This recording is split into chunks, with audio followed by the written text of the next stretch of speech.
मैं पिछले 6 महीने से इसी कमरे में बंद पड़ा हूं। बाहर निकलने की कोशिश की थी लेकिन हिम्मत ही नहीं हुई।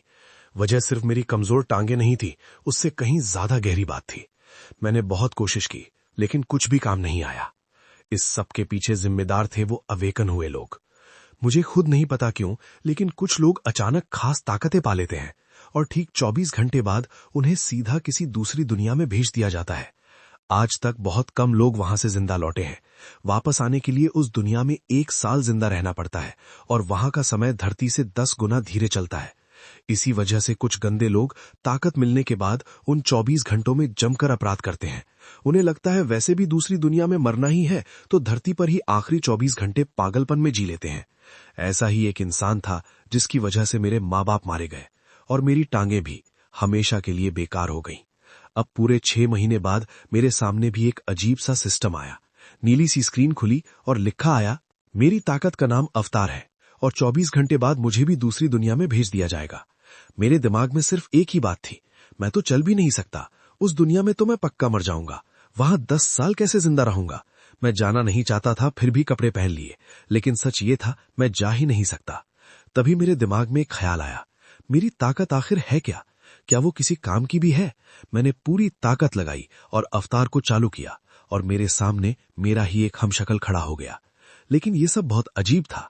मेरा दिमाग मेरे और उस हमशक्ल के बीच बट गया।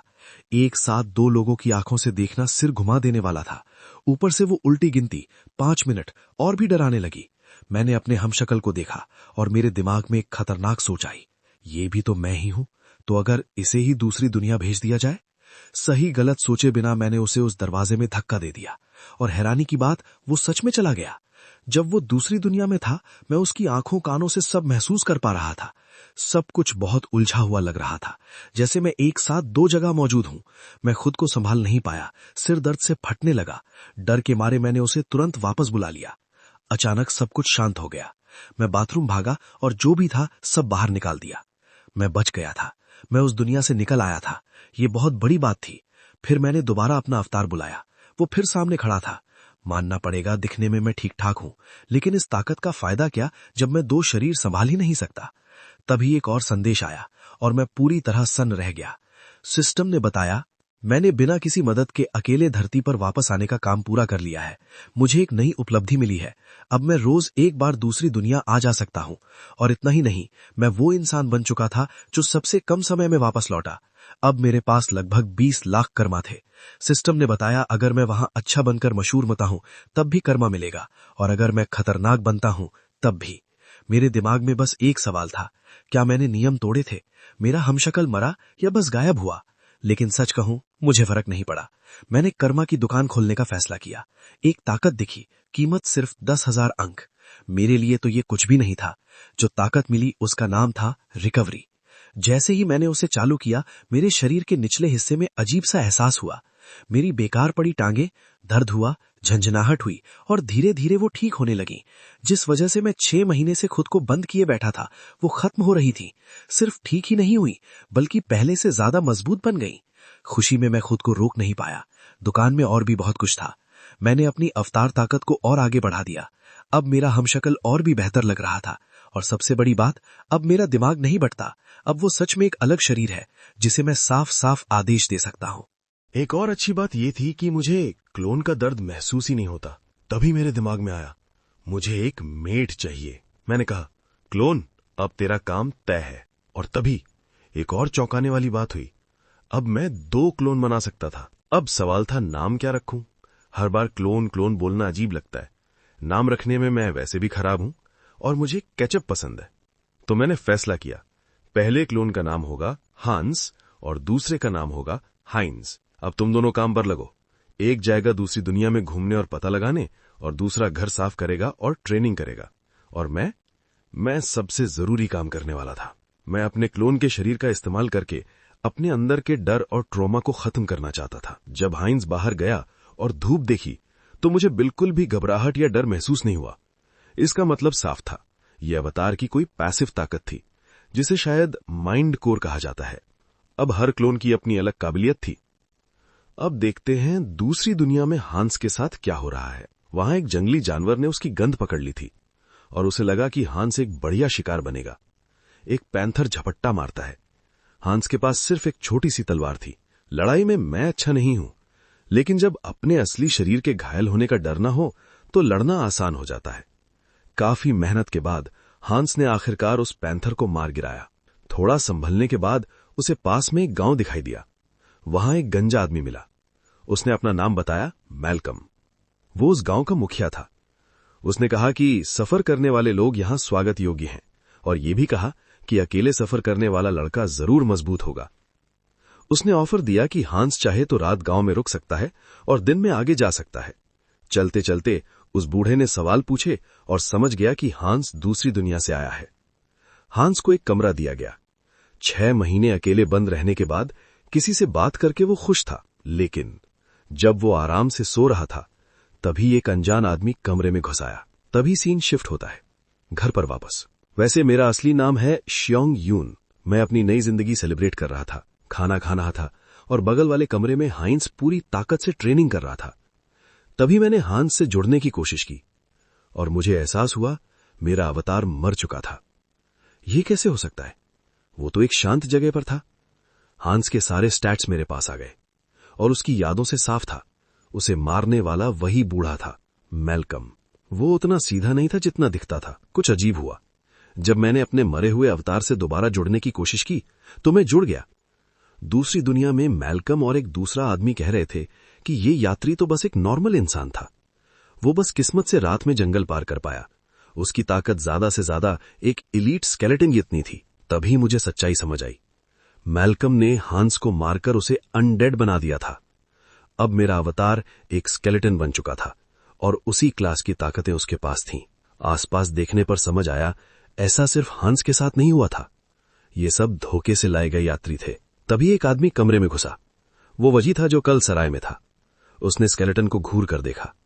शायद उसे कुछ शक हुआ, लेकिन फिर उसने बस आदेश दिया। बाकी स्केलेटन्स के साथ उसे सही जगह पर जाने को कहा। एक अजीब ताकत ने हांस के शरीर को मजबूर कर दिया। हांस जानता था कि वो विरोध कर सकता है, लेकिन अभी ऐसा किया तो उसकी पहचान खुल जाती। इस क्लोन के पास मैना एफिनिटी की काबिलियत थी। इसी वजह से वो उस ताकत को महसूस कर पा रहा था जो उसे कंट्रोल कर रही थी। हांस को लगा वो इस ताकत को अपने काबू में कर सकता है। 1 हफ्ते तक चुपचाप घुसकर ट्रेनिंग करने के बाद हांस ने आखिरकार नेक्रोमैंसर की मैजिक सीख ली। अब वो एक अनडेड को कंट्रोल कर सकता था। हालांकि अभी पूरी तरह सही नहीं था। फिलहाल वो एक बार में सिर्फ एक ही अनडेड चला सकता था। तभी उसे एहसास हुआ कि वो चूहा फिर आसपास घूम रहा है। वो 1 हफ्ते से उसे पकड़ने की कोशिश कर रहा था। आखिरकार उसने चूहे को मार दिया और उसे ज़ॉम्बी बना दिया। अब इसी की मदद से वो कमरे से बाहर निकल सकता था और आसपास की जगह देख सकता था। सावधानी से आगे बढ़ते हुए एल्फ्रेड तैयार हुआ। तभी उसने एक आदमी को सुना जो शिकायत कर रहा था कि उसे बूढ़े के कहने पर कुछ जांच करनी है। वो आदमी ताला खोलता है। एल्फ्रेड के जरिए हांस सोचता है दूसरे गोदाम में क्या होगा। जहां वो गया, एल्फ्रेड चुपचाप उसके पीछे चला गया। अंदर पहुंचते ही छोटे जानवर ने एक बेहद डरावनी मौजूदगी महसूस की। हांस को साफ लगा ज्यादा पास जाना खतरनाक है। बाहर एक आदमी दूसरे की तारीफ करता है और पूछता है कि पकने की प्रक्रिया कब शुरू होगी। दूसरा जवाब देता है, हर बार बाहर जाता हूं तो मेरी जीवन शक्ति खींचती हुई महसूस होती है और मास्टर रोज वहीं फंसा रहता है। वो सोचता है इतनी सुरक्षा और इमारतें बनाने की जरूरत क्या है, आखिर हमला करेगा भी कौन। एल्फ्रेड सब समझ गया। जो उसने पहले देखा था वो इममॉर्टल किंग का टुकड़ा था। जानकारी के लिए उसने मन ही मन शुक्रिया अदा किया। अब सवाल था और जानकारी कहां से मिले। उसने अपना ध्यान गांव के मुखिया की जगह पर लगाया। एल्फ्रेड की परछाई धीरे धीरे गहरी होने लगी। जमीन की छाया में घुसकर वो चुपचाप आगे बढ़ा। मैल्कम बुदबुदाया, मैं सोच रहा था ये क्या है, पर लगा बस चूहा होगा। तभी एल्फ्रेड छाया से बाहर निकला। मैल्कम समझ गया वो पकड़ा जा चुका है। उसने जानवर के शरीर को देखा जो डार्क मैना से भरा हुआ अनडेड था। वो सोचने लगा, क्या ये चूहा अपने आप अनडेड बना या मैना की वजह से। एल्फ्रेड जमीन पर गिर पड़ा। उसकी छाया वाली हालत टूट गई। मैल्कम ने ठंडी आवाज में कहा, ये एक ही जगह है जहां डार्क मैना हद से ज्यादा भरा हुआ है। वो 2 आदमियों की तरफ मुड़कर पूछता है कि आज गोदाम की जिम्मेदारी किसकी थी। फिर ठंडी आवाज में बोलता है, मास्टर कौन है। एल्फ्रेड की बेजान लाश जमीन पर पड़ी रहती है। हैंड्स अंदर ही अंदर कसम खाता है कि वो इसका बदला जरूर लेगा। वो मन ही मन एल्फ्रेड से कहता है कि ऊपर से मेरा ध्यान रखना। तभी सीन शिफ्ट होता है। पूरा गांव ऊपर से दिखाया जाता है। एक आदमी एक इमारत से बाहर निकलता है और बड़बड़ाता है कि एक चूहा भाग गया। वो सारा दोष उस हरामी बूढ़े पर डालता है। वो एक अनडेड की तरफ उंगली करके चिल्लाता है, लाइन में खड़ा हो, तू अपनी जगह से बाहर है। फिर वो जमीन पर पैर पटकता है और गाली देता है, तुम सब कितने बेवकूफ हो। गुस्से में वो दूसरे अनडेड के मुंह पर घूंसा मार देता है और फिर चिल्लाता है, लाइन में खड़ा हो। लेकिन तभी वो रुक जाता है। जिस अनडेड को उसने मारा था उसकी रिएक्शन कुछ अलग थी। वो झुककर उसका सिर पकड़ लेता है और बोलता है, अरे ये क्या है। अब वो पहचान जाता है, ये वही घमंडी बूढ़ा है जिसने बगावत की थी। वो हंसते हुए याद दिलाता है कि कैसे उसने इसके परिवार को धमकाया था। फिर चिल्लाता है, बोल के दिखा। अचानक उसे याद आता है, अरे हां, मैंने तो इसकी जीभ ही काट दी थी। वो बोर्ड होकर उस अनडेड का सिर जमीन पर फेंक देता है। फिर उसे याद आता है कि गांव वालों का शिकार करना कितना मजेदार था। जमीन पर पड़ा अनडेड अपना मुंह खोलता है। वो आदमी हंसते हुए बोलता है, खुश रह, अब तू अपनी बीवी के साथ है। वो अनडेड की लाइन की तरफ इशारा करता है, लेकिन तभी वो बूढ़ा अनडेड अचानक उसे पकड़ लेता है। वो आदमी अब भी परिवार और छोटे बच्चों की बातें कर रहा होता है। अचानक अनडेड उसके हाथ में जोर से काट लेता है। आदमी घबरा जाता है, ये क्या कर रहा है तू। वो चिल्लाकर हुक्म देता है, रुक जा। हरामी चीज कहकर वो हाथ से हमला करने ही वाला होता है, तभी पीछे से एक और अनडेड आकर उसका मुंह ढक लेता है। वो छटपटाने लगता है, खुद को छुड़ाने की कोशिश करता है और बूढ़ा अनडेड उसका हाथ और जोर से काट लेता है। भीड़ के बीच से हैंस ये सब देख रहा होता है।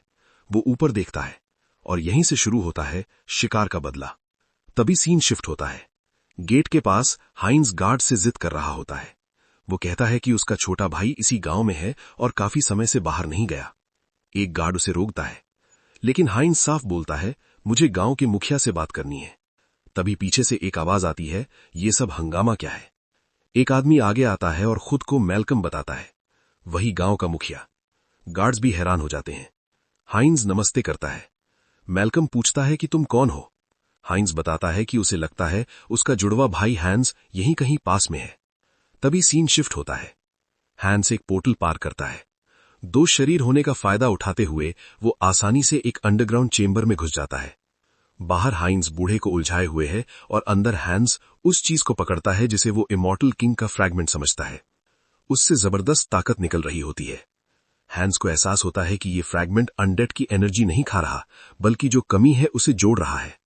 वो आसपास के अनडेड को देखता है। यहां सब मजबूत लग रहे थे, उस जगह जैसे नहीं जहां वो पहले था, जो बस बेकार लोगों के लिए थी। वो बड़बड़ाता है, ये खाने में इतनी गंदी चीज क्यों लग रही है। फिर वो फ्रैगमेंट को सीधे अपनी छाती से लगा लेता है। चलो देखते हैं ये खाना कितना बुरा है। अचानक उसके शरीर से भयानक ऊर्जा फट पड़ती है। तभी सीन शिफ्ट होता है। बाहर हाइंस मैल्कम और गार्ड्स को समझाता है कि वो और उसका भाई जुड़वा है। वो अपने सिर की तरफ इशारा करके कहता है, इसी वजह से उन्हें हमेशा पता रहता है दूसरा कहां है। मैल्कम को यह बात मानना मुश्किल लगता है। तभी अचानक मैल्कम डर जाता है। वो चिल्लाता है, फ्रैगमेंट में कुछ गड़बड़ है, और अगले ही पल हुक्म देता है, इस बेवकूफ को मार दो। काली ऊर्जा आगे बढ़ती है। दोनों गार्ड्स हाइंस पर हमला करने के लिए दौड़ते हैं और उसे गाली देते हैं, लेकिन एक पल में हाइंस गायब हो जाता है। गार्ड्स इधर उधर देखते रह जाते हैं, कहां चला गया। तभी सीन शिफ्ट होता है। अंडरग्राउंड चेंबर में हैंस के दिमाग में हजारों नेगेटिव ख्याल भर जाते हैं। वो सिर पकड़ लेता है। माइंड कोर एनर्जी को थोड़ा फिल्टर कर रहा था, फिर भी दबाव सहन से बाहर था। वो खुद से पूछता है, क्या कोई इंसान ये सब झेले बिना पागल हुए रह सकता है। फिर जमा हुई सारी ऊर्जा एक साथ फट पड़ती है। सिस्टम नोटिफिकेशन आता है। एंटिटी ने एवोल्यूशन की शर्तें पूरी कर ली हैं। वो बदल जाता है एक डेमोलिक इमॉर्टल विजर्ड में। उसका रैंक इमॉर्टल किंग के फ्रैगमेंट की वजह से और बढ़ जाता है। एक और नोटिफिकेशन आता है, स्किल प्राप्त हुई, मैलिग्नेंट विजडम, जो डार्क मैजिक का टैलेंट और नॉलेज देती है। तभी सीन शिफ्ट होता है। बाहर एक आदमी शिकायत कर रहा होता है कि जेफी नाम के बेवकूफ की वजह से सब गड़बड़ हो गया। तभी कोई पीछे से बोलता है, बेहुदा इंसान। वो तुरंत पहचान जाता है, मास्टर की आवाज है। वो हां में सिर हिलाता है और बोलता है कि फ्रैगमेंट ठीक है या नहीं वो चेक करेगा। वो खिड़की से चिल्लाता है, जेफी जल्दी फ्रैगमेंट चेक कर। फिर वो सेल के दरवाजे तक जाता है और दोबारा आवाज लगाता है, सुन रहा है। तभी अंदर से तेज रोशनी फटती है। वो चौंक जाता है। वो फिर जेफी को बुलाने ही वाला होता है कि उसके सामने कदमों की आहट आती है। अचानक कई अनडेड हाथ उसे पकड़ लेते हैं। हैंस अपने अनडेड के झुंड के साथ बाहर निकलता है और आराम से बोलता है, नमस्ते। क्या खूबसूरत दिन है ना? ये सुनते ही वो आदमी पूरी तरह सन्न रह जाता है। डर के मारे उसकी आवाज कांपती है। ये चीज असली कैसे हो सकती है? वो खुद को छुड़ाने की कोशिश करता है, अनडेड के हाथों को धक्का देता है और उन पर जादू चला देता है, उन्हें नर्क भेजने के लिए। लेकिन जादू हवा में ही बिखर जाता है, कुछ भी नहीं होता। वो आदमी समझ ही नहीं पाता कि आखिर हुआ क्या। अभी हैंस अपने फॉलोअर्स के साथ आगे बढ़ता है और शांति से बोलता है। ऐसे जवाब देना बदतमीजी होती है। वो अपने हाथ में जमा डार्क मैजिक को देखता है। शायद ये सब मेलिग्नेंट विजडम की वजह से था। उसे एहसास होता है कि सिर्फ डार्क मैजिक को देखकर ही उसे पता चल जाता है कि उसे इस्तेमाल कैसे करना है। दूर कहीं जोरदार धमाका गूंजता है। एक कदम आगे बढ़ते हुए हैंस अपने मौत के बच्चों को आगे बढ़ने का हुक्म देता है। फिर वो अपने अनडेड से कहता है, कोई भी भागने ना पाए, गांव के सारे इंसानों को मार दो। उसके आदेश पर अनडेड की भीड़ आगे बढ़ती है। हर तरफ तबाही फैलने लगती है। हैंस एक गिरे हुए अनडेड की तरफ इशारा करता है और सवाल करता है। तभी ऊर्जा से घिरा हुआ मैल्कम सामने आता है। वो बोलता है, तुझे तो एलीट स्केलेटन बनना चाहिए था। अब वो अपनी असली पहचान बताता है, एल्डर मार्कोस जियोकाली। वो पूछता है, इमॉर्टल किंग के फ्रैगमेंट के साथ तूने क्या किया? हैंस उसे घूर कर देखता है और बोलता है, काफी वक्त हो गया, मुझे याद है। वो आगे कहता है कि मार्कोस की वजह से उसका दिल छिन गया था। फिर वो अपनी छाती दिखाता है जहां एक नया कोर धड़क रहा था। वो कहता है, ये मैंने उसी मैंशन से लिया है। मार्कोस गुस्से से पागल हो जाता है। इतने घटिया शरीर में फ्रैगमेंट के लिए इस्तेमाल करने पर वो चिल्लाता है, मर जा, और डेथ फिंगर नाम का जादू चलाता है। ऊर्जा की किरण हैंस की तरफ बढ़ती है। हैंस आराम से हाथ से उसका रोक लेता है। फिर बूढ़े से कहता है, बात करते वक्त हमला करना तमीज के खिलाफ है। मार्कोस चिल्लाता है, चुप रह। वो गुस्से में कहता है कि उस शरीर को पकाने के लिए उसने सब कुछ झोंक दिया था। वो कहता है कि वो सबसे ताकतवर बनने ही वाला था और ये सब किसी स्केलेटन के डेमोनिक बनने पर खत्म नहीं होना चाहिए था। फिर वो थॉर्न ऑफ डार्कनेस चलाता है। हैंस हमला देखकर सोचता है, ये तो बिगिनर के लिए हाई लेवल एन्चांटमेंट जैसा है। वो हमला झेल लेता है। मार्कोस घमंड से बोलता है कि फ्रैगमेंट सिर्फ इसलिए काम कर पाया क्योंकि उसे उसने खुद तैयार किया था। फिर वो धमकी देता है कि हैंस के शरीर को तोड़कर उसे एक्सपेरिमेंट बनाएगा। वो ब्रोकन एक्टोप्लाज्म नाम का जादू चलाता है। हैंस खुद को छुड़ाते हुए झुंझलाता है, हर चीज का नाम रखने की अजीब आदत है। वो चिल्लाता है, एल्फ्रेड के दुश्मन, अब मर ही जा। मार्कोस चौंक कर पूछता है, एल्फ्रेड? क्या तू किसी को जानता था या सब कुछ जानकर ही आया था? अचानक डार्क एनर्जी के कांटे अपने ही मालिक की तरफ मुड़ जाते हैं। मार्कोस अपने ही जादू से घायल हो जाता है। वो समझ जाता है कि हैंस बहुत तेजी से डार्क मैजिक सीख रहा है। वो बुदबुदाता है, क्या ये फ्रैगमेंट की ताकत है? अब वो फैसला करता है कि और वक्त बर्बाद नहीं करेगा। वो पैक्ट ऑफ डिस्ट्रक्शन शुरू करता है। तभी सीन शिफ्ट होता है। गांव के दूसरे हिस्से में एक हुड पहना आदमी अपने ही साथी पर पीछे से हमला करता है। घायल आदमी चिल्लाता है, तुझे क्या हो गया है? उसके शरीर से डार्क एनर्जी निकलती है। जिस आदमी को लगा वो चीख उठता है क्योंकि वही एनर्जी उसके अंदर से फट पड़ती है और आसपास फैल जाती है। मार्को से काला ताज उठाता है और चिल्लाता है, क्या डार्क मेजेस की आत्माएं खींची जा रही हैं? वो ताज अपने सिर पर रखता है। क्राउन ऑफ द ब्रोकन और resting place of death activate हो जाते हैं। हैंस उससे पूछता है, क्या तूने अपने फॉलोअर्स की आत्माओं की कीमत पर अपनी ताकत बढ़ाई? मार्कोस मान लेता है कि फ्रैगमेंट ने हैंस को बचाया, लेकिन फिर वो हुक्म देता है, ड्रेन्ड सूल्स की काली आग से इसे मार दो। मार्कोस की आंखें पूरी तरह काली हो जाती हैं, लेकिन वो खुद डार्क मैजिक से घायल हो जाता है। मार्कोस गिर जाता है। हैंस बोर होकर बोलता है, स्किल का नाम सुनते सुनते नींद आने लगी थी, चलो इसे खत्म करते हैं। वो पास जाकर मार्कोस को धन्यवाद देता है, तेरी वजह से मैं डार्क मैजिक सीख पाया। मार्कोस बुदबुदाता है, मैं ऐसे मर जाऊंगा। हैंस उसे मारकर जमीन पर गिरा देता है और उसे बेवकूफ कहता है। लाश को देखते हुए वो पूछता है, एल्फ्रेड देख रहा है ना? क्योंकि उसका बदला पूरा हो चुका था। फिर वो चांद की तरफ देखता है और मन ही मन कहता है, मेरे छोटे दोस्त, शांति से सो जाना। तभी सीन शिफ्ट होता है। रात में एक बड़ा सा कैसल दिखाई देता है। अंदर एक इंसान मूर्ति के सामने घुटनों पर बैठा प्रार्थना कर रहा होता है। वो सिर उठाती है। एक औरत वो हैरानी से देखती है।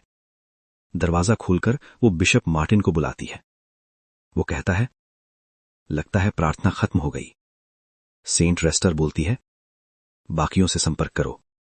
वो बताती है कि उसे पश्चिम से इमॉर्टल किंग के पुनर्जन्म के संकेत मिले हैं। ये सुनकर बिशप डर जाता है। वो तुरंत मीटिंग बुलाने भागता है। रेस्टर सोचती है, इमॉर्टल किंग का पुनर्जन्म सैकड़ों साल पहले पूरे महाद्वीप को तबाह कर चुका है। वो भौएं से कोड़ती है। खिड़की से बाहर देखते हुए बोलती है, मैं ऐसा दोबारा नहीं होने दूंगी। तभी सीन शिफ्ट होता है। लाशों को देखते हुए हैंस समझ जाता है कि उसकी अनडेड फौज को काफी नुकसान हुआ है। फिर उसे याद आता है, नेक्रोमैंसर होने का सबसे मजेदार हिस्सा यही है, लाशों से अपनी सेना फिर से भरना। लेकिन उससे पहले उसे अपने टूटे हुए हाथ का ध्यान रखना था। वो एक गिरे हुए स्केलेटन को देखता है जो रिपेयर के लिए काफी ठीक लग रहा था। वो पास पड़े दूसरे स्केलेटन की तरफ जाता है और उसका हाथ खींचकर उखाड़ लेता है। बोलता है, ये वाला ठीक लग रहा है। हंस अपनी सुपर रिकवरी स्किल चालू करता है और उस नए हाथ को अपने शरीर से जोड़ देता है। थोड़ा हाथ हिलाकर चेक करता है, सब कुछ परफेक्ट लग रहा था। वो सोचता है, क्या अब अपनी आर्मी फिर से भरनी शुरू करूं? वो जमीन पर पड़े एक शरीर की तरफ मुड़ता है और हुक्म देता है, मेरा सबऑर्डिनेट बन। मलिग्नेंट विजडम के हिसाब से वो अपनी ताकत उस शरीर में डालता है। इमॉर्टल किंग का फ्रैगमेंट भी उस जादू को सपोर्ट करता है। उसकी मैजिक शरीर में बची हुई ताकत को कंटामिनेट कर देती है, लेकिन उसी दौरान सोच के टुकड़े मिट जाते हैं और स्केलेटन टूटकर गिर जाता है। हंस कंफ्यूज हो जाता है, ये काम क्यों नहीं कर रहा? उसके बाकी अनडेड चुपचाप उसे देखते रहते हैं। कुछ बार कोशिश करने के बाद हंस को लगने लगता है कि अब उसे तरीका समझ आने लगा है। वो मार्कस की लाश को देखता है और अगला कदम सोचता है। वो सोचता है कि इस शरीर को सोल के साथ अनडेड बनाकर जानकारी निकाली जाए, लेकिन कुछ ऐसा होता है कि वो बीच में रुक जाता है। जब वो शरीर को उठाता है तो उसे पता चलता है इस बूढ़े के पास सोल ही नहीं है। उसकी छाती पर एक मैजिक सर्कल बना हुआ था। हंस समझ जाता है, सुरक्षा के लिए उसकी सोल पहले ही निकाल ली गई थी। वो लाश को नीचे गिरा देता है, लेकिन फिर सोचता है, सोल ना भी हो फिर भी इसका इस्तेमाल हो सकता है। नए प्लान के साथ वो तय करता है कि इसे एक हाई लेवल अनडेड बनाएगा जिसमें खुद की समझ और अच्छी फाइटिंग स्किल होगी। हंस प्रक्रिया शुरू करता है। शरीर में बची मैजिक पावर को कंटामिनेट करता है, फिर बची हुई सोच को हटाता है और एक नया ईगो डालता है। लाश हिलती है और एक डेथ सॉर्सरर बनकर उठ खड़ी होती है। वो अपने मास्टर के आदेश का इंतजार करता है। हंस हैरान रह जाता है, इसमें सिर्फ समझ ही नहीं, ये बोल भी सकता है। वो उसका नाम रखता है मैल्कम और आदेश देता है, मेरी बात मान। मैल्कम थोड़ी देर चुप रहता है। हंस उसे घूसा मार देता है। तभी मैल्कम जवाब देता है, हाँ। हंस नोट करता है कि इसे अपनी पिछली जिंदगी की कोई याद नहीं है, लेकिन वो फैसला करता है कि इसके किए अपराधों की सजा वो फिर भी देता रहेगा। वो मैल्कम को दोबारा बुलाता है। मैल्कम तुरंत जवाब देता है। हंस अपने नए सर्वेंट स्टाफ को उठाता है। उसे ये काफी कूल लगती है। वो मरे हुए शरीरों के ढेर के सामने खड़ा होकर एक गहरी सांस लेता है। तभी अनडेड के बीच एक ज़ॉम्बी का चेहरा अलग दिखता है। हंस उसके पास जाता है और पहचान लेता है, ये वही लड़का है जिसने जेफी को मारा था। वो उसके सिर पर हाथ रखता है। जलते हुए गांव की तरफ देखते हुए वो सबको एक अंत देता है। अपने अपार्टमेंट में हान सियोंग ह्योन उस यंग ज़ॉम्बी और उसके परिवार के लिए शांति की कामना करता है। खाना खत्म करके वो अपना मोबाइल उठाता है और यूं ही देखने लगता है। अवतार जो खजाना लाया था उसे देखकर वो सोचता है, आजकल सोने का दाम क्या चल रहा होगा। वो अपनी टोटल कमाई देखने ही वाला होता है।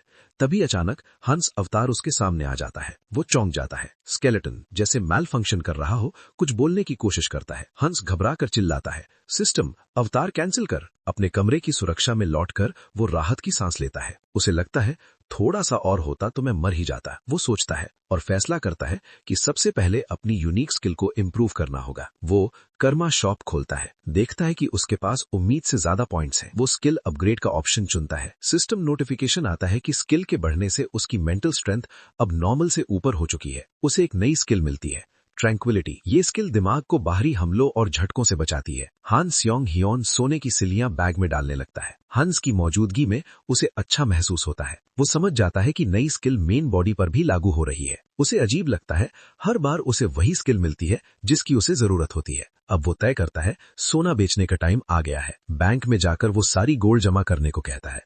एम्प्लॉइज हैरान रह जाते हैं। हान सियोंग ह्योन बैंक से निकलते वक्त थैंक्स बोलता है और गुड वर्क कहते हुए चला जाता है। वो बताता है कि इमरजेंसी के लिए उसने हंस को ब्लैक मैजिक से अपनी शैडो में छिपा रखा था। उसने स्केलेटन को मास्क भी पहना दिया था ताकि जरूरत पड़े तो समन कर सके। वो सोचता है, शायद मैं बेकार ही इतना डर रहा था। लेकिन तभी उसके पीछे एक बहुत बड़ा क्रीचर दुकान का शीशा तोड़ देता है। वो क्रीचर और उसका मास्क्ड आदमी खुशी से चिल्लाते हैं, मेगा जैकपॉट लग गया। बीस्ट आदमी बोलता है, इतना सोना वहां कैसे था, लेकिन उसका साथी उसे भागने को कहता है। वो आदमी क्रीचर की पीठ पर चढ़ जाता है और दोनों वहां से भाग जाते हैं। हान स्योंग ह्योन उनके रास्ते में आकर खड़ा हो जाता है। वो चिल्लाता है, ये विलन्स हैं, कोई रिपोर्ट करो। ये वही विलन्स हैं जो अवेकेंड पावर्स से क्राइम करते हैं। हान स्योंग ह्यून जानता था कि ऐसे लोगों से आम लोगों को बचाने के लिए गार्डियंस होते हैं, लेकिन उससे पहले ही बीस्टमैन सीधे उसके चेहरे पर घूसा मार देता है। जमीन पर गिरकर हान स्योंग ह्यून अपना चेहरा ढक लेता है और तभी वो चोर वहां से भाग निकलते हैं। वो वहीं पड़ा रहता है, कुछ भी करने की हालत में नहीं। उधर मास्क्ड आदमी खुश होकर बोलता है भी प्लान बिल्कुल सही चल रहा है। गार्डियंस आने से पहले उनके पास अभी टाइम है, बस अब उन्हें पोर्टल ढूंढनी है। तभी बीस्टमैन सामने जमीन पर गिरी हुई पोर्टल को देख लेता है। उसे देखते ही वो चिल्लाता है और घुटनों के बल बैठकर उसे उठाने की कोशिश करता है, लेकिन लड़की पीछे किसी चीज की तरफ इशारा करती है। दोनों पलट कर देखते हैं। सामने हांस खड़ा था। बीस्टमैन हंसकर बोलता है, ये कोई गार्डियन नहीं है। वो हमला करने के लिए हाथ उठाता है। हांस अपनी जगह पर डटा रहता है क्योंकि हान स्योंग ह्यून खुद कुछ नहीं कर सकता, लेकिन हांस कर सकता है। जमीन से साया उभरता है और हांस विलन के पैरों को जकड़ लेता है। लड़ाई शुरू होने ही वाली होती है, तभी दूर से लोगों का एक ग्रुप दौड़ता हुआ आता है। एसोसिएशन गार्ड्स चिल्लाते हैं कि उनका शिकार भाग नहीं सकता। तभी सीन शिफ्ट होता है। एक टीम वेयरहाउस में पहुंचती है और देखती है कि कई लोग बेहोश पड़े हैं। उनमें से एक जमीन पर पड़े बीस्टमैन को देखकर बोलता है, लगता है किसी ने विलन से लड़ाई की और फिर गायब हो गया। दूसरा कहता है, ये टकराव अभी अभी हुआ है, जो भी था आसपास ही होगा। टीम लीडर सबको आसपास चेक करने का आदेश देता है। उसी जगह एक साया फर्श पर तेजी से सरकता है।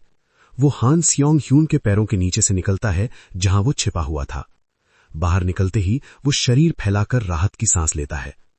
सड़क पर चलते हुए हान स्योंग ह्यून बुदबुदाता है, कभी कभी स्ट्रेस निकालना भी जरूरी होता है। तभी सीन शिफ्ट होता है।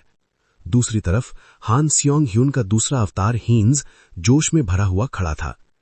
एक बड़े कैसल के गेट को देखते हुए वो बोलता है, आखिरकार मैं पहुंच गया। वो खुद से कहता है कि बूढ़ा मैल्कम झूठ नहीं बोल रहा था। गेट के सामने खड़े होकर वो घोषणा करता है, ये मेरी नई दुनिया में एंट्री है। लेकिन जैसे ही वो शहर के अंदर जाता है, उसे कुछ अजीब लगता है। वो सोचता है, यहां इतना सन्नाटा क्यों है। थोड़ा आगे बढ़ने पर उसे समझ आता है कि यहां कोई एंट्री चेक नहीं है और बाहर से आने वालों की किसी को परवाह नहीं। एक आदमी बच्चे से कहता है, मैंने तुझे चेतावनी दी थी। बच्चा और समय मांगता है। वो आदमी एक जवान औरत की तरफ मुड़कर बोलता है, 3 दिन में 2 सिल्वर कॉइन्स दे दे, वरना मजबूरी होगी। हीन्स ये सब देखता है लेकिन सोचता है, ये मेरा मामला नहीं है। लेकिन चलते चलते वो उसी लड़की से टकरा जाता है। लड़की तुरंत झुककर बार बार माफी मांगने लगती है। हीन्स उसे रोककर बुलाता है। वो पूछता है, क्या तुम्हें ये शहर अच्छे से पता है? मुझे एक गाइड चाहिए। लड़की हैरानी से पूछती है, आप कौन हैं? हीन्स 2 कॉइन्स दिखाते हुए बोलता है, मैं तुम्हारा फ्यूचर बॉस हूं। वो पैसे आगे बढ़ाकर कहता है, चलो काम की शर्तों पर बात करते हैं। तभी सीन शिफ्ट होता है। थोड़ी देर बाद लड़की दाडून एक इन की तरफ इशारा करती है। वो कहती है, रहने के लिए ये सबसे अच्छी जगहों में से एक है। वो उसे ओनर डायाना से मिलवाती है और पूछती है, आपको पसंद आया? हीन्स एक कॉइन डाडून को देता है और कहता है, कल सुबह उठते ही मुझे ढूंढ लेना। बिस्तर पर लेटे हुए हीन सोचता है कि डाडून ही उसकी गाइड बनेगी। वो इसे एक अच्छा काम मान लेता है, लेकिन जैसे ही वो सोने की कोशिश करता है, वो बड़बड़ाता है, ये बिस्तर इतना खराब है कि नींद ही नहीं आ रही। उसे छींक आ जाती है। तभी बाहर से भी एक छींक की आवाज आती है। वो सोचता है, ये क्या था? खिड़की से बाहर झांकते ही वो चौंक जाता है। डाडून बाहर बैठी होती है और उसे गुड नाइट बोलती है। वो कंफ्यूज हो जाता है, सुबह होने से पहले ये यहां क्यों बैठी थी? तभी सीन शिफ्ट होता है। अगली सुबह खाना खाते वक्त वो उसे कहता है, अब इतनी सुबह मेरा इंतजार मत किया करो। डाडून खुशी से हां बोलती है। वो उसे डांटते हुए कहता है, मुझे औसी मत बुलाया करो। फिर उसके खाने की तरफ इशारा करके पूछता है, खाओगी नहीं? और अगर भूख हो तो और लेने को भी कहता है। डाडून मुस्कुराते हुए थैंक्स बोलती है और खाना ले लेती है। चलते हुए वो बताती है, इस शहर का नाम अजांथू है। ये थालिया किंगडम के पश्चिम में है। हीन्स देखता है कि ये जगह एक आम मिडीवियल शहर जैसी लगती है, लेकिन हर जगह फैला एक निशान उसका ध्यान खींचता है। वो दीवार को छूता है और समझ जाता है, ये रंग नहीं, खून है। डाडून थोड़ी हिचकती है। तभी हीन्स को पिछली रात की एक बात याद आती है। वो उससे पूछता है, क्या तुमने कल रात हिरन का सूप पिया था? लड़की हैरान होकर हां बोलती है। वो मुस्कुराकर कहती है, मेरी सूंघने की शक्ति बहुत तेज है। हीन्स बात बदलते हुए उस निशान के बारे में पूछता है। डार्डन बताती है, ये वेरोलॉक ऑर्गेनाइजेशन का निशान है। हीन्स थोड़ी देर चुप हो जाता है। अचानक वो रुक कर बोलता है, यहां कुछ गंध आ रही है। डार्डन उत्साहित होकर बोलती है, ताजी बेक की हुई ब्रेड। वो दौड़ते हुए आगे बढ़ जाती है। खाने के बाद भी जगह रहती है। हीन्स पीछे से याद दिलाता है कि वो अभी खाकर आए हैं। तभी सीन शिफ्ट होता है। हवा एक अंधेरी सुनसान गली से गुजरती है। किसी को जबरदस्ती उस गली में घसीटा जाता है। जमीन पर खून की लकीर रह जाती है और अंधेरा और गहरा हो जाता है। कुछ दिन बाद हाइंस डाउन का इंतजार कर रहा होता है। उसे अजीब लगता है क्योंकि डाउन कभी लेट नहीं होती। तभी वही आदमी सामने आते हैं जिनसे उसकी पहले मुलाकात हुई थी। उनमें से जो लीडर लगता है वो मुस्कुराकर बोलता है, हम तुमसे थोड़ी बात करना चाहते हैं। हाइंस अपनी मुट्ठी में पकड़े कॉइन्स आगे बढ़ाता और कहता है, ज्यादा नहीं है, पर उम्मीद है शहर में शांति बनाए रखने में काम आएंगे। तभी हाइंस की नजर उनमें से एक आदमी की गर्दन पर जाती है। वही निशान जो उसने दीवारों पर देखा था।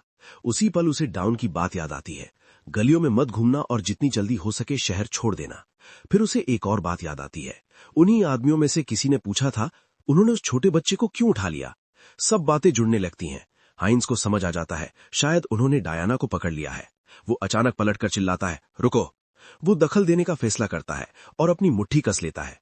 तभी एक जवान आदमी आगे बढ़ता और कुछ पूछने ही वाला होता है, लेकिन उसी वक्त डाउन दौड़ती हुई आती है और उसे पुकारती है। वो घबराई हुई उसे डायना ढूंढने को कहती है। आदमी सवाल करता है, हमारा भाई क्या जानना चाहता है।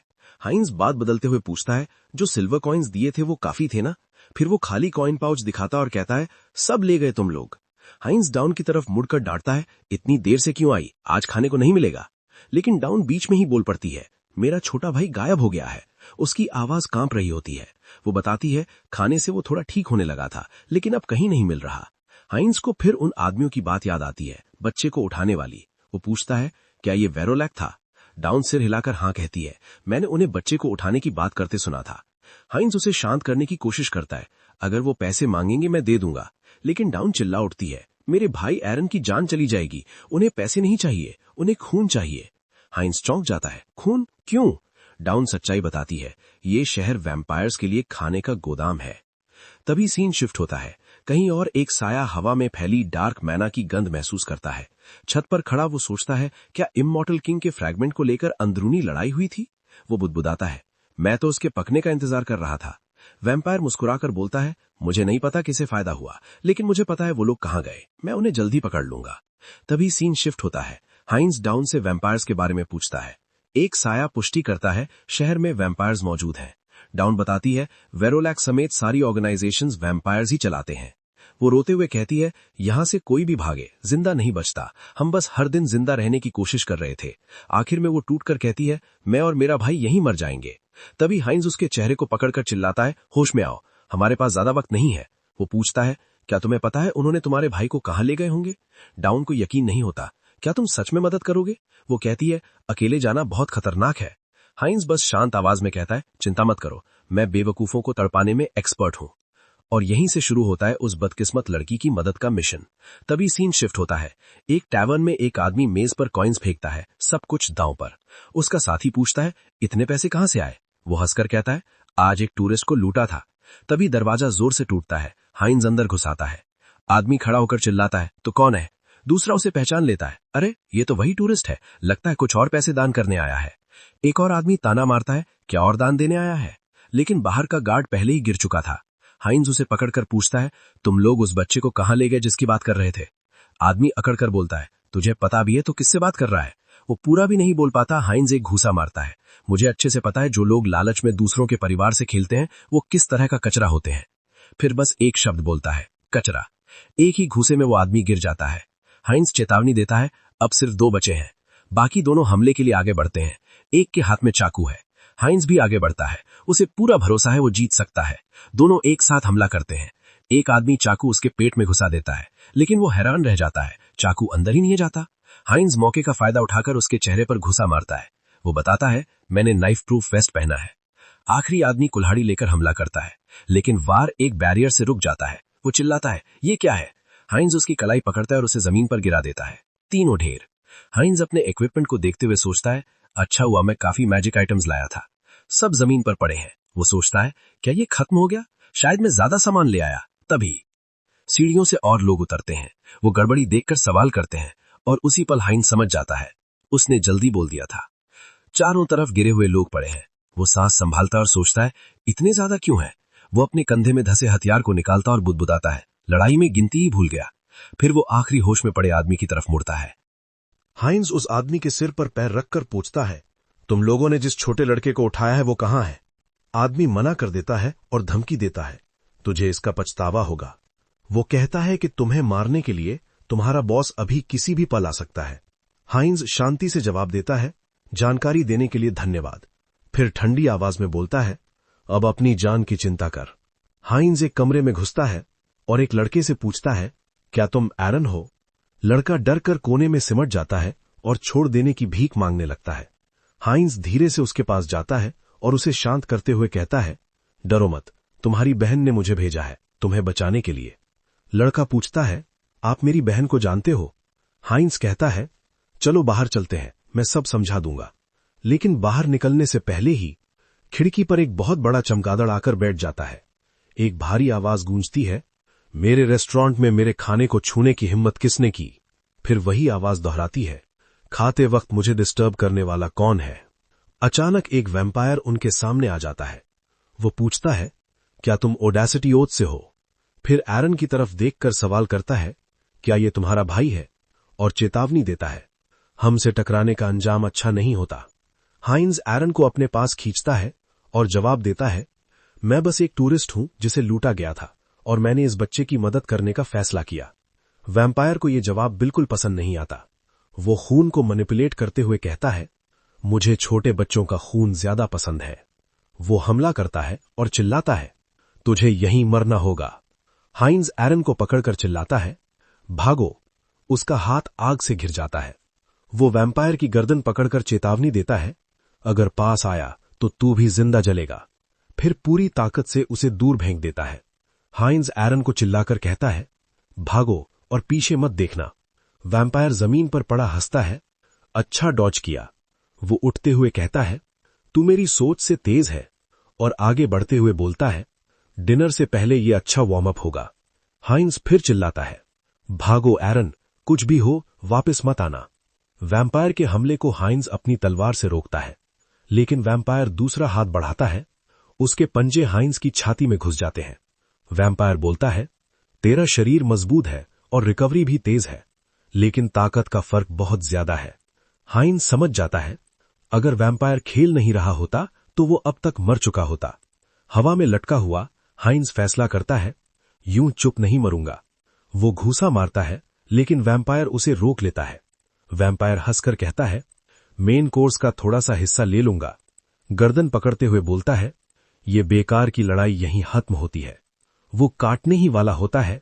हाइंज सोचता है, अगर ताकत में फर्क है तो एक ही रास्ता है, साथ मरना। अचानक हाइंज का पूरा शरीर आग में घिर जाता है। वैम्पायर चौंक जाता है, क्या ये कोई मैजिक आइटम था जो तू छुपाए बैठा था? वो पीछे हटता है। हाइंज को याद आता है, जब वो गिरा था तो उसने शराब को फर्श पर फैलते देखा था, तभी उसे आइडिया आया था। वैम्पायर गुस्से में चिल्लाता है, क्या तू सच में मेरे साथ मरना चाहता है? आग में घिरा हुआ हाइंज पूरी ताकत से उसे दूर धकेल देता है। वैम्पायर ताना मारता है, कमजोर मांस का टुकड़ा। लेकिन हाइंज अचानक सिर से जोरदार टक्कर मारता है। वैम्पायर जमीन पर गिर जाता है। हाइंज चिल्लाता है, ये गौरमेट खाना तेजी से रिकवर भी करता है, और फिर दहाड़ता है, मुझे खाने का मन नहीं है। घायल वैम्पायर रुकने की भीख मांगता है। तभी एक भयानक आग का विस्फोट पूरे इलाके को निगल लेता है। जलते हुए शहर के बीच एक टावर अब भी खड़ा रहता है। मलबे में पड़ा हुआ हाइंज बुदबुदाता है, काफी शानदार नजारा है। वो सोचता है, ऐसी हालत में भी जिंदा रहना शायद प्रॉब्लम बन सकता है। उसका शरीर टूट रहा होता है, फिर भी वो हालात स्वीकार कर लेता है। हाइंज मान लेता है, उसका मिशन पूरा हो चुका है। दूर डायाना अपने भाई को गले लगाए होती है। लड़का आग की तरफ देखकर चिल्लाता है। तभी सीन शिफ्ट होता है। कुछ समय बाद डायाना काम कर रही होती है। एक कस्टमर आकर बोलता है, पैसे मेज पर रख दिए हैं। वो थैंक्स बोलती है। तभी एक जवान आदमी पूछता है, क्या मैं भी लाइन में आ सकता हूं? डायाना मुस्कुराकर उसे बैठने को कहती है। लेकिन गौर से देखने पर वो उसे पहचान लेती है। वो दौड़कर हाइंस को गले लगा लेती है, राहत की सांस लेते हुए। हाइंस उसे तसल्ली देता है, क्या मैं इतना बेवकूफ लगता हूं कि ऐसे जाल में फंस जाऊं? लेकिन सच ये था, इस बार एवेटार सच में मर चुका था। हैन सॉन्ग ह्यन जानता था उसे दोबारा समन करने में 1 हफ्ता लगेगा, और तब तक डायना को चिंता होती रहेगी। ये सोचते हुए कि अब क्या किया जाए, वो सोचता है कि क्या उसे इस मौके पर एक नया अवतार कंट्रोल करना चाहिए। फिर वो फैसला करता है अब से इसका नाम होगा हाइंस 2। पहले से बनाए गए अवतार का इस्तेमाल करके वो उसी जगह पहुंचता है। उसके दिमाग में सवाल आता है, क्या डायना समझ पाएगी कि ये कोई और है? लेकिन डायना को पूरा यकीन था, क्योंकि सोल की एसेंस पहले जैसी ही थी। वो उसे चेतावनी देती है, अब तुम वहां वापस मत जाना, वैम्पायर्स तुम्हें ढूंढ रहे होंगे। हाइंस उसे भरोसा दिलाता है, जो करना था वो मैं कर चुका हूं। आखिरकार मेरे साथ इमॉर्टल किंग के हाथ है, तो वैम्पायर्स कोई बड़ी बात नहीं। तभी सीन शिफ्ट होता है। अपने कमरे में वापस आकर हाइंस को पता चलता है कि इंटरडायमेंशनल ट्रांसमिशन के लिए उसे 10 दिन इंतजार करना पड़ेगा। उसे एहसास होता है ये सोचे से कहीं ज्यादा लंबा है। अचानक जो वैम्पायर शहर पर नजर रखे हुए था वो सामने आ जाता है और उसकी गर्दन पकड़ लेता है। वो गुस्से में बोलता है, वो तू ही था, है ना? वो बताता है कि वहां मिले निशान सीधे जंगल तक जाते हैं। हाइंस समझ जाता है वैम्पायर्स उसे पहचान चुके हैं। वैम्पायर सवाल करता है, क्या वो वैम्पायर जिसे मारा गया उसके इलाके में कोई टूरिस्ट घूम रहा था? हाइंस पलटकर हमला करना चाहता है, लेकिन उसके शरीर में ताकत ही नहीं बची। उसे समझ आ जाता है ये भी एक मॉन्स्टर है। वैम्पायर उसे पकड़े हुए बोलता है, मुझे ना डार्क मैजिक की ऑरा महसूस हो रही है, ना तुम्हारे खून में मेरे जैसे किसी की गंध। हाइंस घबरा कर बोलता है, तुम क्या कह रहे हो? मुझे कुछ नहीं पता, मैं तो सो रहा था। वैम्पायर ठंडी आवाज में पूछता है, क्या तुम सच में हालात नहीं समझ रहे? वो उसकी गर्दन में दांत गड़ा देता है। खून चखते ही वैम्पायर चेतावनी देता है, अब मैं धीरे धीरे बोलूंगा। हाइंस अपनी गर्दन छूता है और समझ जाता है अब वो झूठ नहीं बोल सकता। उसका शरीर बदलने लगता है और उसकी रेस वैम्पायर में बदल जाती है। वैम्पायर पास आकर वही सवाल दोहराता है। उसी वक्त उसे लेसर ब्लड लाइन एबिलिटी मिल जाती है। वैम्पायर पूछता है, क्या तू सच में ओथ ऑफ डेयरिंग से जुड़ा नहीं है? वो जबरदस्त दबाव डालता है। हाइंस का खून उसे सुपीरियर वैम्पायर के आगे झुकने पर मजबूर करता है, लेकिन हाइंस जवाब देता है, मैं बस एक साधारण ट्रैवलर हूं। तभी उसे एहसास होता है कि वो उस दबाव को नजरअंदाज कर सकता है। उसका माइंड कोर खून में छिपी आज्ञा मानने की प्रवृत्ति को छान देता है। वैम्पायर सोच में पड़ जाता है, क्या मैंने गलत समझ लिया? वो उसे साथ चलने को कहता है, हमें कुछ काम है। हाइंस फैसला करता है वो उसके साथ जाएगा ताकि ज्यादा जानकारी मिल सके। तभी सीन शिफ्ट होता है। दोनों पहुंचते हैं अजांथू में स्थित वारोस्लैक क्लैन के हेडक्वार्टर्स। अंदर घुसते ही बाकी वैम्पायर्स लॉर्ड वैम्पायर का स्वागत करते हैं। 2 वैम्पायर्स हाइंस को देखकर फुसफुसाते हैं, लॉर्ड ने इतने कमजोर साइड को क्यों स्वीकार किया? अचानक एक फीमेल वैम्पायर उसे पकड़ लेती है। वो खुश होकर बोलती है, ताजा खून आ गया। वो अपना नाम बताती है, रोजेलिका। वो ड्रिंक ऑफर करते हुए पूछती है, तुम्हारा नाम क्या है? हाइंस जवाब देता है, मेरा नाम हाइंस है। रोजेलिका मुस्कुराकर कहती है, टेंस मत हो, हम दोनों लेसर ब्लड के हैं। वो जिद करती है कि वो ताजा खून पिए। शक से बचने के लिए हाइंस पीने का फैसला करता है, लेकिन स्वाद लेते ही उसे महसूस होता है कि माइंड कोर होने के बावजूद खून की भूख बहुत तेज है। वो टेस्ट और स्मेल को ब्लॉक कर देता है। एक घूंट लेने के बाद वो बोलता है, काफी स्वादिष्ट है। रोजेलिका फ्लर्ट करती है। हाइंस उससे पूछता है, लेसर ब्लड का मतलब क्या है? वो समझ जाती है उसे वैम्पायर रैंक्स का कुछ पता नहीं। रोजेलिका समझाती है, लेसर ब्लड वाले नाइट्स जैसे होते हैं, प्योर ब्लड वाले जैसे लॉर्ड वैम्पायर नोबिलिटी होते हैं। वो आगे बताती है, क्लैन लीडर्स रॉयल ब्लड वाले राजघराने होते हैं और सेक्रेड ब्लड एक तरह की आस्था है। वो कहती है, हम सब प्रोजेनिटर में विश्वास रखते हैं और उसकी पूरी आज्ञा मानते हैं। तभी सीन शिफ्ट होता है। ऊपर बैल्कनी से लॉर्ड वैम्पायर सबका ध्यान खींचता है। वो घोषणा करता है, जब सब यहां है तो सीधे मुद्दे पर आता हूं। एक प्योर ब्लड वैम्पायर बताता है, ओथ ऑफ डेयरिंग के पास मौजूद इमॉर्टल किंग के फ्रैगमेंट्स गायब हैं। दूसरा प्योर ब्लड जोड़ता है, उन्हें आखिरी बार इस शहर की तरफ आते देखा गया था, फिर वो बिना निशान के गायब हो गए। हाइंस फ्रैगमेंट्स के बारे में पूछता है। रोजेलिका हैरान होकर पूछती है, क्या तुम्हें सच में नहीं पता? वो बताती है कि पास के एक गांव में डार्क सॉर्सरर्स फ्रैगमेंट्स को कल्टीवेट कर रहे थे और वहीं ओथ ऑफ डेयरिंग मौजूद था। तभी लॉर्ड वैम्पायर आदेश देता है, सब अपने अपने इलाके में जाओ, जो भी सस्पेक्टेड लगे तुरंत रिपोर्ट करो। कुछ देर बाद शहर में चलते हुए रोसेलिका झुंझलाकर बोलती है, अगर ऐसे ही धूप में चलती रही तो मेरी स्किन जल जाएगी। हाइंस भी मानता है, सूरज की रोशनी उसे भी कमजोर बना रही है। रोसेलिका उसे जल्दी करने को कहती है, हम यहां रुक नहीं सकते। वो बड़बड़ाती है, फ्रैगमेंट्स को यहां लाना पूरी तरह बेकार साबित हुआ। हाइंस बीच में टोकता है, क्या यहां भी इमॉर्टल किंग के फ्रैगमेंट्स हैं? रोसेलिका सर हिलाकर जवाब देती है, हां, डार्क सॉर्सरर्स अपने फ्रैगमेंट्स को वैम्पायर्स के फ्रैगमेंट्स के साथ मर्ज करने वाले थे। हाइंस समझ जाता है, ये तो किस्मत की बात है, शायद कोई प्योर ब्लड वैम्पायर फ्रैगमेंट्स की रक्षा कर रहा है। वो रोसेलिका को पकड़कर कहता है, मुझे फ्रैगमेंट्स की लोकेशन जाननी है। रोसेलिका हंस देती है, मुझे क्यों पता होगा ऐसी चीजों के बारे में। तभी खाते हुए डायना बोलती है, शायद मुझे कुछ पता हो। हाइंस चौंक कर उसकी तरफ देखता है। डायना शांत आवाज में कहती है, मुझे लगता है मुझे इमॉर्टल किंग के फ्रैगमेंट्स की जगह पता है। ये सुनकर हाइंस पूरी तरह सन्न रह जाता है। हान स्योंग हियन पूछता है, क्या तुम्हें सच में पता है? डायना जवाब देती है, हां, लेकिन सब कुछ साफ नहीं है। ये काफी पुरानी बात है। करीब 1 साल पहले डायना कब्रों की सफाई का काम करती थी। हर शुक्रवार वैरोलैक ऑर्गेनाइजेशन के लोग एक स्टोन चेंबर में जाते थे। उस जगह के अंदर से बहुत भयानक और बुरी गंध आती थी। हान स्योंग हियन समझ जाता है, ये जगह जांच के लायक है। वो डायना को धन्यवाद देता है, कहता है, बाकी सब मैं अकेले संभाल लूंगा, तुम लोग छुप जाओ। लेकिन डायना उसका हाथ पकड़ लेती है। वो उसे रोकती है, उसकी आंखें सिकुड़ जाती हैं। तुम्हारी गंध आज कुछ अलग है। हान स्योंग हियन समझ जाता है, उसकी नाक को धोखा नहीं दिया जा सकता। वो सच्चाई बता देता है और उसे भरोसा दिलाता है वो उसे किसी भी हाल में मुसीबत में नहीं डालेगा। वो कहता है, चिंता मत करो। डायना अब भी उसका हाथ पकड़े रहती है।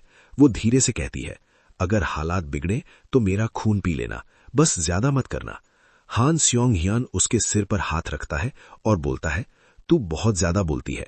फिर कहता है, बस इतना काफी है, अब मुझे सिर्फ उस जगह का रास्ता चाहिए जहां से वो भयानक गंध आती है। तभी सीन शिफ्ट होता है।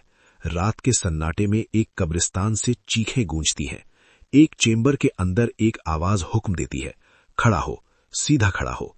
टियापोल घायल आदमी के पास आता है। वो पूछता है, मरना चाहता है? फिर ठंडे स्वर में कहता है, अगर मैं तलवार से एक वार करूं तो तुझे शांति से मरने दूंगा। घायल आदमी तलवार कसकर पकड़ता है और हमला करता है।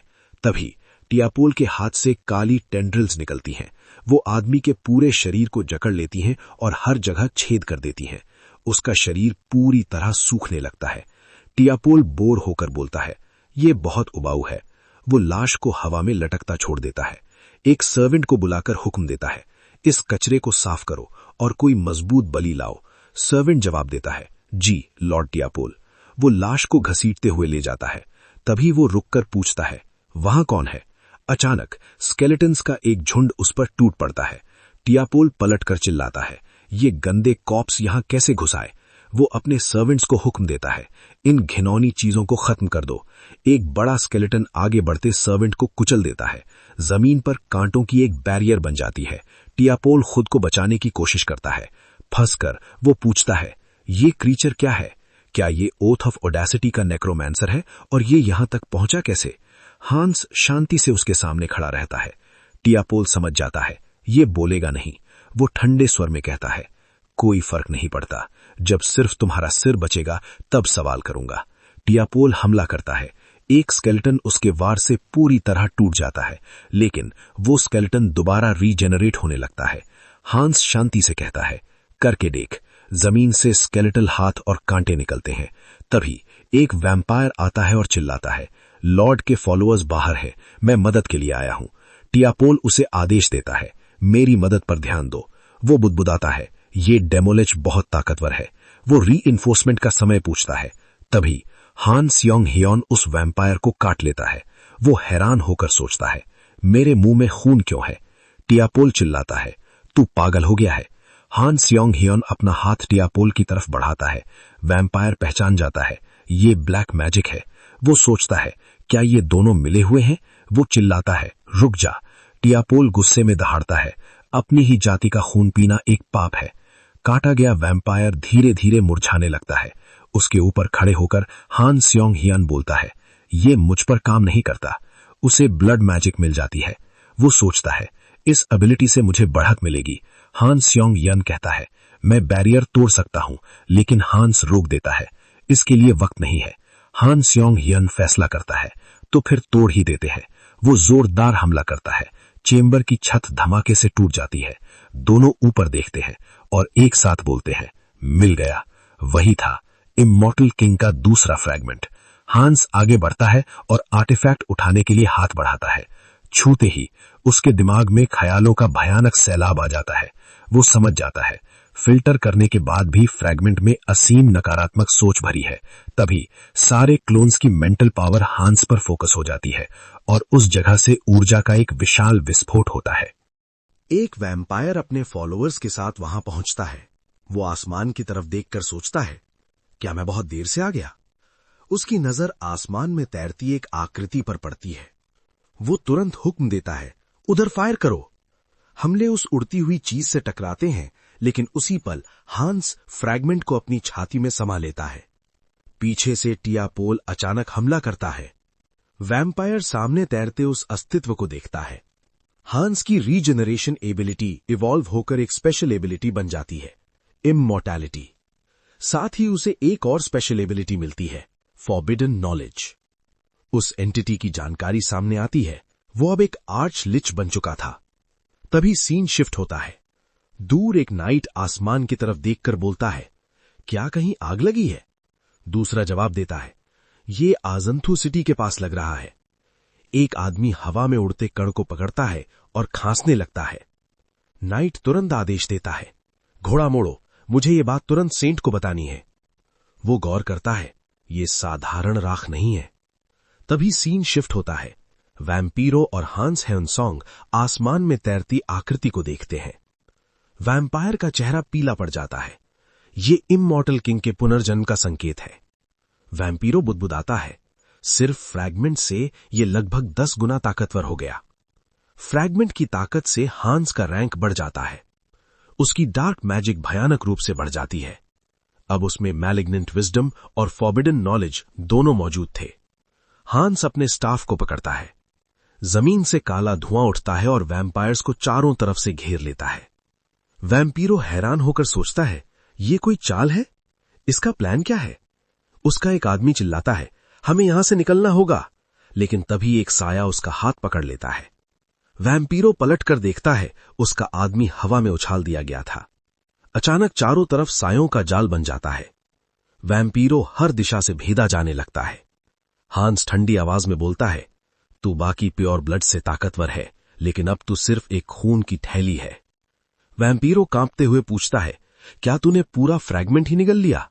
वो अगला सवाल करता है, इतनी सारी बुराई तो अकेले कैसे झेल पाया? हांस जवाब देता है, बस यही जानना था। फिर कहता है, क्योंकि मैं अकेला नहीं हूं। तभी वैम्पीरो के पीछे एक और साया उभरता है। हान सॉन्ग ह्योंग गिरे हुए वैम्पायर के ऊपर खड़ा होता है। सिस्टम नोटिफिकेशन आता है, एंटिटी ने ग्रोथ की शर्तें पूरी कर ली हैं। उसकी लीनिएज प्योर ब्लड में इवॉल्व हो जाती है। हान सॉन्ग ह्योंग संतुष्ट होकर बोलता है, अगर मैं अपनी ही जाति को खाऊं तो और तेज इवॉल्व कर सकता हूं। वो कसम खाता है, मैं सारे वैम्पायर्स को निगल जाऊंगा। तभी सीन शिफ्ट होता है। बचे हुए वैम्पायर्स जंगल में इकट्ठा होते हैं। रोसेलिका कहती है, अगर पेरिटा यहां होती तो हम इतनी आसानी से नहीं हारते। दूसरा वैम्पायर चेतावनी देता है, इस दुश्मन को हल्के में मत लेना। पेरिटा जमीन पर पड़े निशानों को देखती है। वो नोट करती है, यहां मैजिक की मात्रा असामान्य है। वो फैसला करती है, ये दुश्मन बहुत ताकतवर है। सूरज निकलने लगता है। पेरिटा कहती है, हमें मेन बेस लौटना होगा और रीइंफोर्समेंट मांगना होगा। तभी सीन शिफ्ट होता है। हान सॉन्ग ह्योंग गांव की गलियों में भागता हुआ दिखता है। एक आदमी शहर में जान बचाकर भाग रहा होता है। छुपते हुए वो बुदबुदाता है, जो वैम्पायर्स खुद को भगवान समझते थे वो एक पल में मारे गए। वो पछताता है, मैंने उन पर भरोसा क्यों किया। तभी एक साया उसके पीछे आता है और उसका हाथ पकड़ लेता है। शहर में चीखें गूंजती हैं। हांस वोरोलैक के बचे हुए लोगों से निपट रहा होता है। तभी सीन शिफ्ट होता है। हाइंस मर्चेंट्स को हायर करता है ताकि डायना के बच्चों को सुरक्षित शहर से बाहर ले जाया जा सके। अलाव के पास बैठकर वो खाना बनाता है और उसमें थोड़ी मिर्च डालता है। वो स्पेशल स्टेक दोनों बच्चों को देता है। एक लड़का बोलता है, बहुत स्वादिष्ट है। हाइंस मुस्कुराकर कहता है, अच्छे से खाओ। वो देखता है शहर की मुसीबत से दूर बच्चे अब काफी बेहतर लग रहे हैं। वो पूछता है, क्या तुम्हारे अंकल की ला पलास के ईस्ट में दुकान है? लड़का हां में सिर हिलाता है। वो डरते हुए कहता है, पता नहीं वो हमें अपनाएंगे या नहीं। हाइंस भरोसा दिलाता है, चिंता मत करो। एक पल के लिए हाइंस को एहसास होता है वो बच्चों से जुड़ गया है। उन्हें छोड़ना उसे बुरा लगेगा। वो सोचता है यहां आने के बाद वो काफी बदल गया है। कितने समय बाद उसने ऐसा कुछ महसूस किया था। तभी बच्चे उसे पुकारते हैं। लड़की पूछती है, आप ठीक हैं या शुगर लो हो गई है? हाइंस हंसकर जवाब देता है, मैं ठीक हूं। गांव के बाकी वैम्पायर्स को खाकर ही मेरा हिस्सा पूरा हो गया। तभी सीन शिफ्ट होता है। हांस लाशों को अनडेड में बदलता है और एक को जल्दी अंदर जाने का इशारा करता है। वो कहता है, ये जगह कमाल की है, लगता ही नहीं खत्म होगी। हांस सोचता है अगर और रिसर्च की तो शायद अर्थ पर भी सब स्पेस खोल सके। तभी पोर्टल की तरफ एक हमला आता है। वो सीधे एंट्री गार्ड स्केलेटन को लग जाता है। एक फीमेल वैम्पायर आगे आती है। वो पूछती है, अब भी हमारे शहर में घूम रहा है? फिर ताना मारती है, तू हमें बहुत हल्का समझ रहा है। वो खुद को पहचान कर आती है, ओवोरे वास्कोलाक, एक ट्रू ब्लड वैम्पायर। वो पूछती है, क्या तू सच में ओथ ऑफ ओडेसिटी से है? हांस हल्की मुस्कान के साथ जवाब देता है, इसे तारीफ समझूं? मेरा नाम हांस है और हां, मैं ओथ ऑफ ओडेसिटी का गर्व से सदस्य हूं। लेकिन वैम्पायर हंस देती है, झूठ। हमारे हाइडआउट पर हमला हुआ और तू इममॉर्टल किंग का फ्रैगमेंट चुरा ले गया। वो ठंडी आवाज में कहती है, अब फर्क नहीं पड़ता, और आगे बढ़ते हुए बोलती है, किसी भी हालत में आज तू मरेगा।